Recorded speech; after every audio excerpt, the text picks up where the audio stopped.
We have started our harvest, as you can see, guys.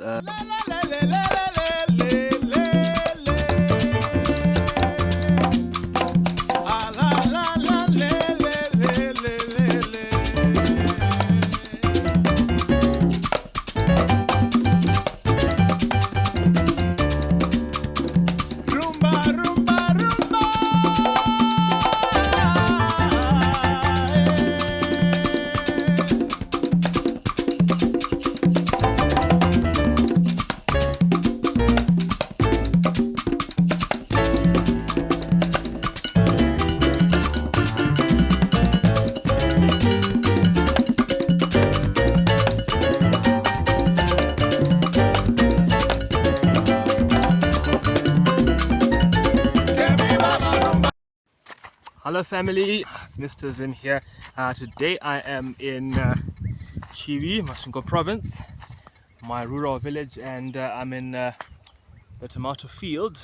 We have started our harvest. As you can see, guys, there's a lot of tomatoes coming here. There's a lot of tomatoes, and some of them have already started ripening, and we've started harvesting. We bought crates, 30 kg crates, and we're going to be taking those crates to the market later on today, and I think some clients are going to start coming here once they hear about our crop. So here's our crop, guys. Our crop was planted exactly 2 months ago as seedlings, which we transplanted, and here we are 2 months on, and we're starting to harvest. We expect to harvest to another 3 to 4 months, so we've only just started, and I think we'll be able to get about 25 crates per day, and as time goes on, I believe that we should be getting around 100-120 crates per day.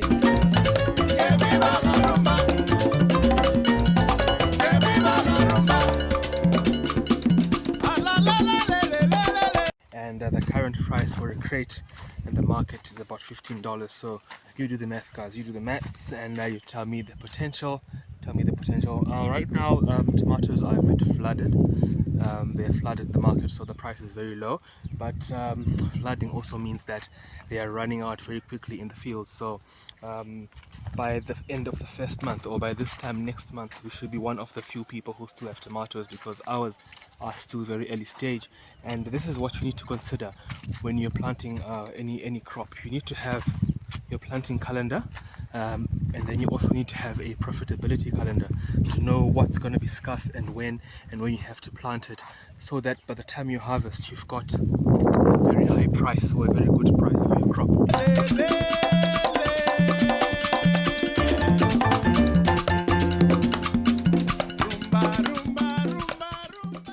Right now I'm walking in the tomato field, and if you can compare from the last video, the tomatoes have really grown now. If you can look at some of the plants, they already have fruit. They're fruiting, guys. But every day we still have to check, you know, the crow. You still have to wake up in the morning and check what worms are on the ground, what pests are on the leaves. You need to look out for pests every single day, so that when you spot it, you know, you make a quick fix. We already started harvesting, and when we harvest, what we do is we use a bucket. So someone walks through this row with a bucket, a 20-liter bucket, and gets to the end of the field where we are grading them. They pour them down on the floor, on the ground rather.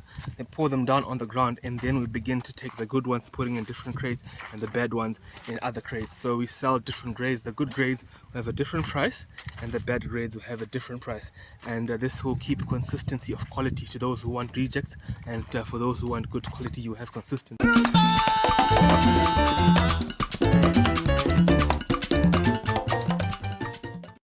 So if you're a new farmer and you've started farming tomatoes, remember when you harvest, do grade your crop. Make sure that you grade your crop, and you know, so that when someone wants to buy wants to pay a premium price for good tomatoes, they get good tomatoes throughout. There's no mix of good and bad. So yeah, this will improve your quality.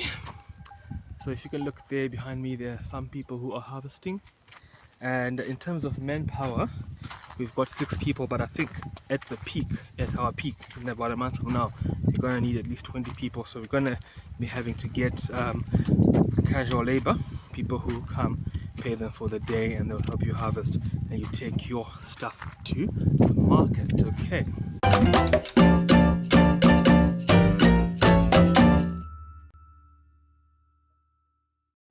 So make sure that your rows are always weeded, so that there's no weeds in your rows, because weeds end up fighting for water and nutrients with your crops. So make sure that you maintain.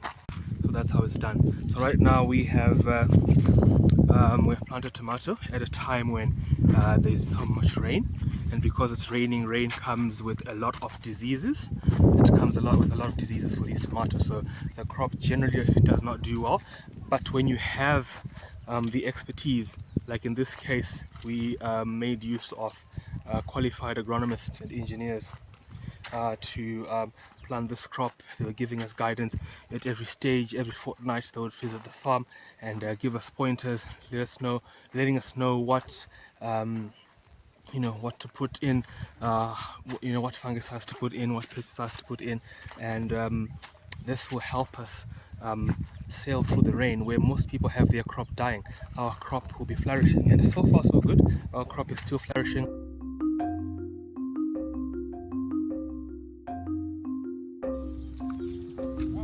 Hello. All right.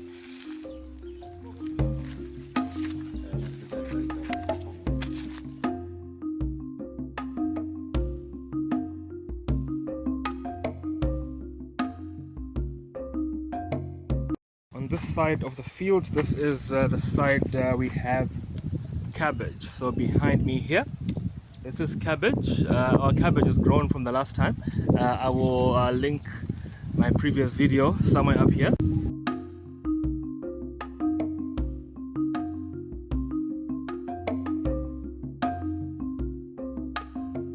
Our cabbage is really grown, and it's grown so much that it's now beginning to turn into a bulb. It's now bulbing up. Altogether we've got 15,000 plants of cabbage, and we've already made our market aware as to when the cabbage will mature, so that we won't have to struggle for market when the time for harvest comes. And our cabbage is looking good. I have to say that comparing this cabbage here with the time we used flood irrigation, this method of irrigation called drip has been more effective in terms of having uniformity across the field. All the plants have sort of the same amount, get the same amount of water, so we have a consistent size of cabbages right throughout the field.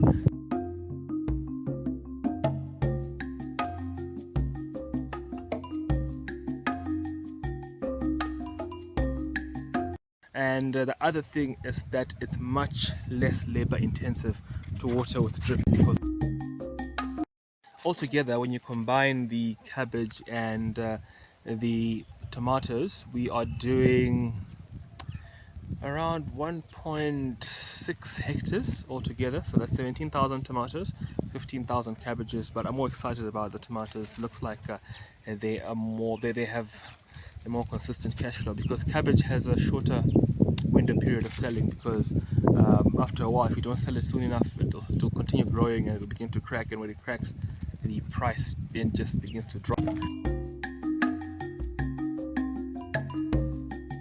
This project is being done in our village, and we have cabbage, we have tomatoes, but we also have a maize crop somewhere behind me there.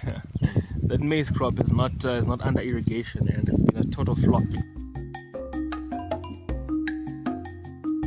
So this time around, we've got two crops that did well, and we have a flop. So every time we farm something, at least one of the crops will flop. At least one, and it happens all the time. So this is our maize, guys, totally flopped. But then the maize is not under irrigation, so we have to wait for rainfall from the sky. So I won't share much of it. We just planted maize like normal people do. Actually, back in the day, we just used to plant maize on all these fields, and would harvest maize once a year, and would leave the field until the following year. You know, we're total peasants. We're total peasant farmers, like most rural households are. But when we discovered that we could have a borehole here, we decided to turn it into commercial. And this failure here just reminded me of what used to be, because this region is known for drought. It's known for food assistance because of the low rainfalls and everything, and it's because people farmed like this, you know, and we've always farmed like this, and when there's no rainfall, there's hunger. But now that we have found underground water, perhaps we ought to have also irrigated the maize like we did the tomatoes and the cabbage. But we learn every day, guys, and I hope you can learn from us, also learn from us, learn from our mistakes, also learn from what we do right if we do get things right. But guys, I hope you've enjoyed the video. We've come to the end of the video. I will keep on giving you more updates as the farm progresses. I'm actually trying to get some experience in this agriculture content, so that when I come to your farm we can make killer videos, guys. If you've got a farm and you want me to come to your farm to film it, please don't hesitate to contact me. My contacts are in the description box. But I do hope that you've enjoyed the video. I hope that you've been inspired.